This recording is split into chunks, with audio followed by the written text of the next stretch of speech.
আসসালামু আলাইকুম। আজকে রান্না করব ব্রয়লার মুরগির ঝাল পিস। ব্রয়লার মুরগিগুলো বড় বড় করে কেটে নিয়েছি। এবারে আমি এখানে দেখুন ব্রয়লার মুরগিগুলো আগে থেকেই নুন হলুদ দিয়ে মাখিয়ে নিয়েছিলাম। এবারে একটা কড়াইতে তেল গরম করতে দিয়েছি। একটা একটা করে মুরগির পিসগুলো দিয়ে আমি তেলে ভালোভাবে ভেজে নেব। মুরগিগুলো ভালোভাবে ভাজা হয়ে গেছে। দেখুন কি সুন্দর ভাজা হয়েছে। এবারে আমি আলাদা একটা কড়াইতে পেঁয়াজ এবং মরিচ দিয়ে ভাজতে দিয়েছি। এর মধ্যে আমি সামান্য লবণ, সামান্য হলুদের গুঁড়া, এখানে দিয়ে দিব সামান্য মরিচের গুঁড়া, তারপর দিয়ে দিচ্ছি এখানে সামান্য ধনিয়া গুঁড়া। এগুলো দিয়ে আমি ভালোভাবে মশলাটাকে নেড়ে চেড়ে কষিয়ে নেব।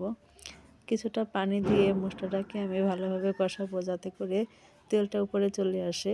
এ পর্যায়ে দেখুন মশলাটা কষানো হয়ে গেছে। এর মধ্যে আমি দিয়ে দেব আদা বাটা, রসুন বাটা এবং জিরা বাটা। এখানে আমি কিছুটা কাঁচামরিচ বাটা দিয়ে দিয়েছি, যেহেতু আমি ব্রয়লারের ঝাল পিস করব। দেখুন আমার মশলাটা ভালোভাবে কষানো হয়ে গেছে। এ পর্যায়ে আমি আগে থেকে ভেজে রাখা মুরগির মাংসগুলো দিয়ে দিচ্ছি। মুরগির মাংসগুলো সব দেওয়া হয়ে গেছে। এবারে মশলার সাথে মুরগির মাংসগুলোকে ভালোভাবে নেড়ে চেড়ে মিশিয়ে নেব। কিছুক্ষণ নেড়ে চেড়ে মিশিয়ে নেওয়ার পর মশলার সাথে মুরগির ঝাল পিসগুলো ভালোভাবে মিশে যাবে। যেহেতু মুরগির পিসগুলো আগে থেকে ভাজা হয়েছিল, তাই আমি এবারে 20 মিনিট মতো রান্না করে নেব। দেখুন আমার ঝাল পিসগুলো তৈরি হয়ে গেছে। খুব সহজে